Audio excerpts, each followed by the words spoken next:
आज हम एक ऐसे केस की तह तक जाएंगे जिसने सच में पूरे देश को झकझोर कर रख दिया था। हम सिर्फ खबरों की बात नहीं करेंगे, बल्कि उन वजहों को समझेंगे जिन्होंने एक बेटे को अपने ही पिता का कातिल बना दिया। आगे बढ़ने से पहले अगर आप इस तरह के गंभीर विषयों पर एक हेल्दी और निष्पक्ष चर्चा का हिस्सा बनना चाहते हैं तो हमारे व्हाट्सएप ग्रुप को जरूर ज्वाइन करें। लिंक आपको डिस्क्रिप्शन में मिल जाएगा। तो सबसे बड़ा, सबसे दहलाने वाला सवाल तो यही उठता है ना कि आखिर एक पढ़ा लिखा बेटा अपने ही बाप के टुकड़े क्यों करेगा। चलिए, इस पूरी बातचीत में हम इसी सवाल के जवाब तक पहुंचने की कोशिश करते हैं। तो चलिए सीधे इस मामले की गहराइयों में उतरते हैं। ये कहानी है लखनऊ के आशियाना इलाके में 20 फरवरी 2026 को सामने आए मशहूर नीला ड्रम हत्याकांड की। इस केस के सेंटर में है एक कामयाब बिजनेसमैन 49 साल के मानवेंद्र प्रताप सिंह, जिनकी बहुत ही बेरहमी से हत्या की गई। और ये खौफनाक काम किसी और ने नहीं बल्कि उनके अपने ही 19 साल के बेटे अक्षत सिंह, जिसे लोग राजा भी बुलाते थे, उसने किया था। अब सबसे पहले इस पूरी त्रासदी के जो दो मुख्य किरदार हैं उनको समझना बहुत जरूरी है। आखिर कौन थे ये लोग? तो कहानी में एक तरफ है पिता मानवेंद्र, एक अमीर लेकिन बहुत ही सख्त बिजनेसमैन जिनके सर पर अपने बेटे को डॉक्टर बनाने का जुनून सवार था। और दूसरी तरफ है बेटा अक्षत, जो अपने पिता की उम्मीदों के बोझ तले जैसे दबा जा रहा था।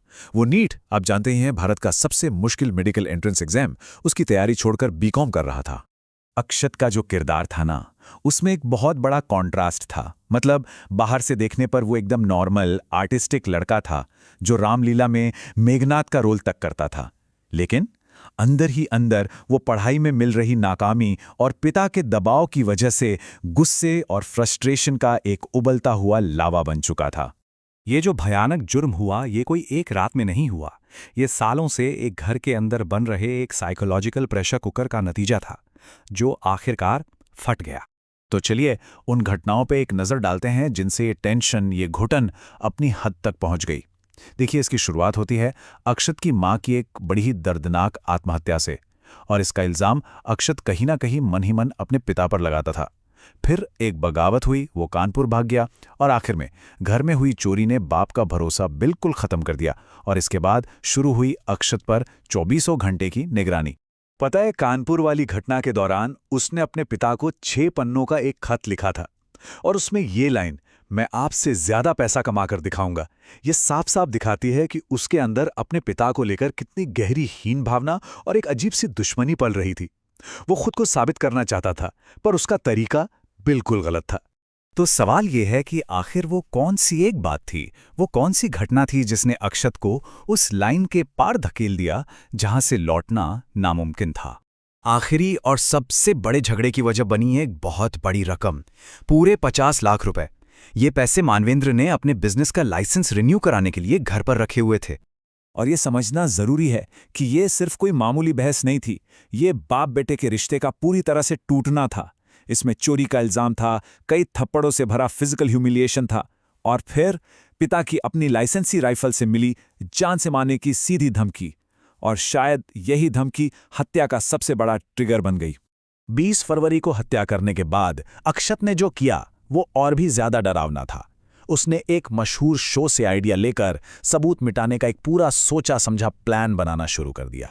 और यहां एक बिल्कुल हैरान कर देने वाला खुलासा हुआ। अक्षत ने खुद कबूल किया कि बॉडी को डिसमेंबर करने से लेकर उसे एसिड से ठिकाने लगाने तक का पूरा प्लान उसका अपना था ही नहीं, ये एक कॉपीकैट क्राइम था। जी हां, उसने ये सब कुछ स्टेप बाय स्टेप एक OTT वेब सीरीज वध से सीखा था। लेकिन अपनी इतनी फिल्मी प्लानिंग के बावजूद वो सबूतों को छिपा नहीं सका। पुलिस को हत्या में इस्तेमाल हुई राइफल, वो आरी जिससे शरीर काटा गया, खून से सने कपड़े, और सबसे बड़ा सबूत वो नीला ड्रम जिसमें उसके पिता का थाड़ था, सब कुछ मिल गया। और सबको गुमराह करने के लिए वो एक दुखी बेटे का नाटक करता रहा। उसने पुलिस में गुमशुदगी की रिपोर्ट तक लिखवाई, और तो और चिंता जताने के लिए एक फैमिली व्हाट्सएप ग्रुप भी बनाया। मतलब धोखे का ये लेवल सोचकर भी डर लगता है। तो ये केस हमें क्या सिखाता है?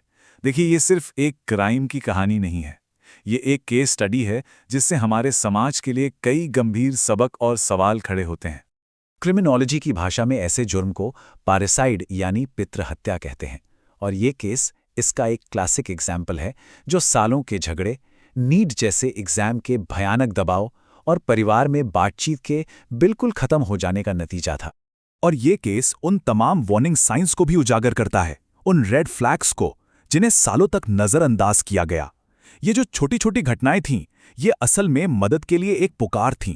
अगर इन पर ध्यान दिया जाता तो शायद इस भयानक अंत को रोका जा सकता था। और आखिर में ये पूरा मामला हम सबको एक बहुत ही परेशान करने वाले सवाल के साथ छोड़ जाता है कि परिवार के सदस्यों के बीच की ये जो खामोशी होती है, ये जो कम्युनिकेशन गैप होता है, वो सच में कितना जानलेवा हो सकता है। इस तरह के विश्लेषण को आप सब तक लाने में बहुत मेहनत और हिम्मत लगती है। प्लीज हमारे काम को लाइक, शेयर और सब्सक्राइब करके सपोर्ट करें। इससे हमें और ताकत मिलेगी। हिंदुस्तान जिंदाबाद। अगर आपने यहाँ तक साथ दिया है तो मैं जानना चाहूँगा कि इस पूरे टॉपिक पर आपकी क्या राय है। प्लीज़ कमेंट्स में बताइए।